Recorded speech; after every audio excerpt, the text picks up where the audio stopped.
over the infamous black box on board UFOs, or black cubes. And I'm going to address this from my personal experience, all right? What I've experienced, I've tried to already show people. I've shown them twice, two different types of boxes, so we're going to go over that a little bit, just do a comparison.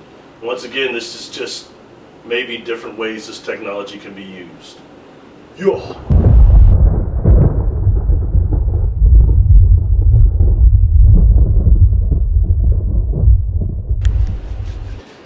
Salutations. Alright, I wanted to talk about the black box or the black cube that's seen on UFOs on board craft by many people. Alright, and I want to kind of compare what I've experienced about them with what I've heard in the media and things like that.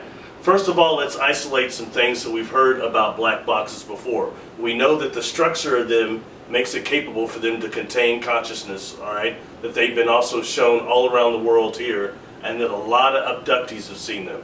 If you look a little bit into the work of Dr. Linda Moulton Howe and Dr. Carla Turner, alright, you'll see that they talk a lot of times, they've kind of associated with certain abductees and contactees, have associated the black box with what's called soul transfer technology or resurrection technology, alright? That having to do with transferring the soul can be, to a degree, maybe negative encounters or just encounters of a different type, alright? I myself have talked about resurrection technology that I've been exposed to that was part of that large crystalline engine, alright?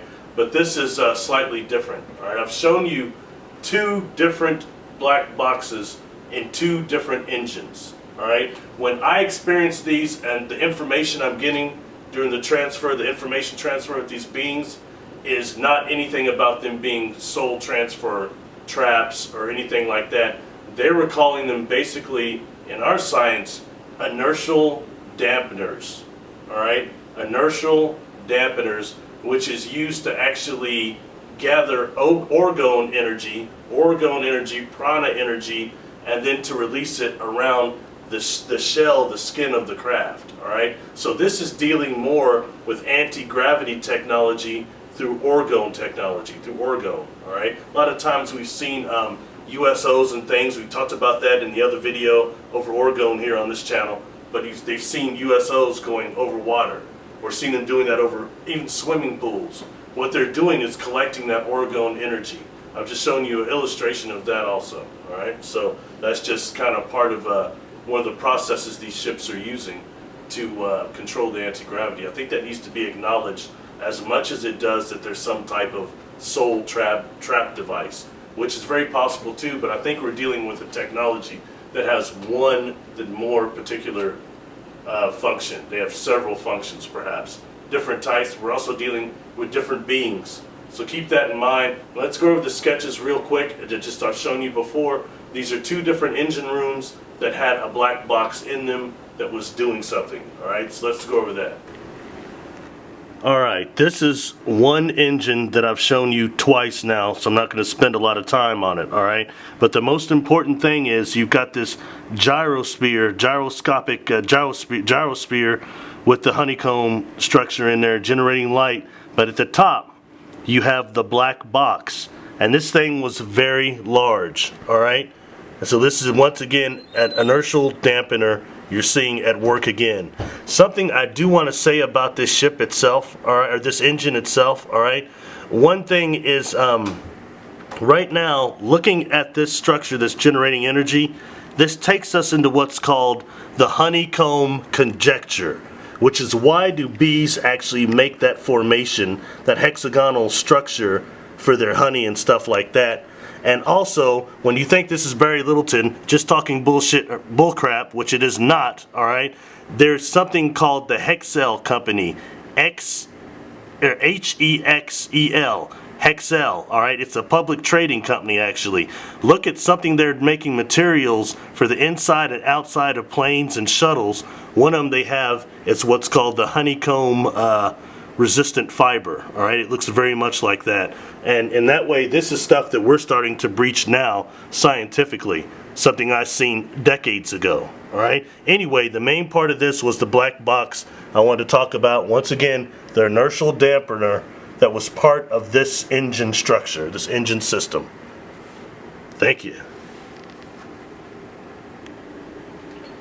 Alright, another sketch that I just did a video over, actually, that I called the anti-gravity engine room. You might want to look at it. Anyway, this has got a black box in it, alright? A very large black box, black cube, inertial dampener, once again, that is acting differently than this power column here, but it's for anti-gravity, alright? You've got these carbon nanotubes going up, leading into this box. I repeat, this was very large, and when looking at it upwards, it's like at a 45-degree angle that made you kind of dizzy. You see more carbon nanotubes coming in here. Once again, I'm pretty sure this is to work in conjunction with this to release the anti-gravity field around the skin of the ship.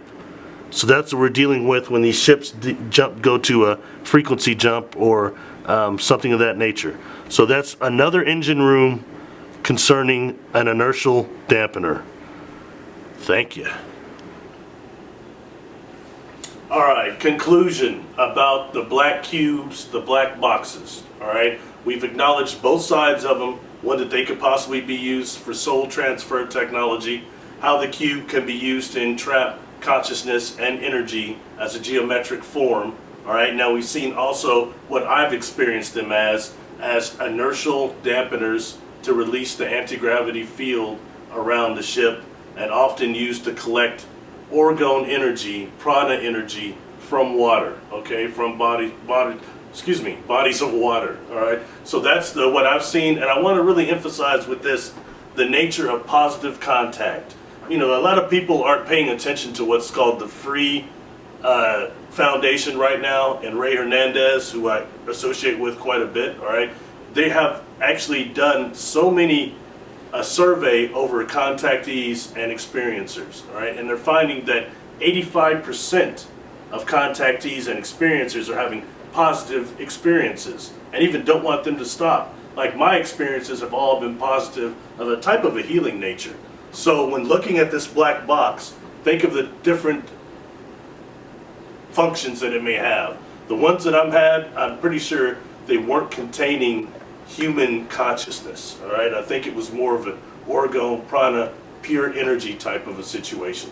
So that's just something I wanted to go over a little bit. My experiences with them. I'm not discrediting anybody else that had other experiences with them in any fashion whatsoever. I just think we need to bring all this together into a tapestry. All right, please subscribe to the channel if you like these videos. All right, I'm trying to give out as much information as I can.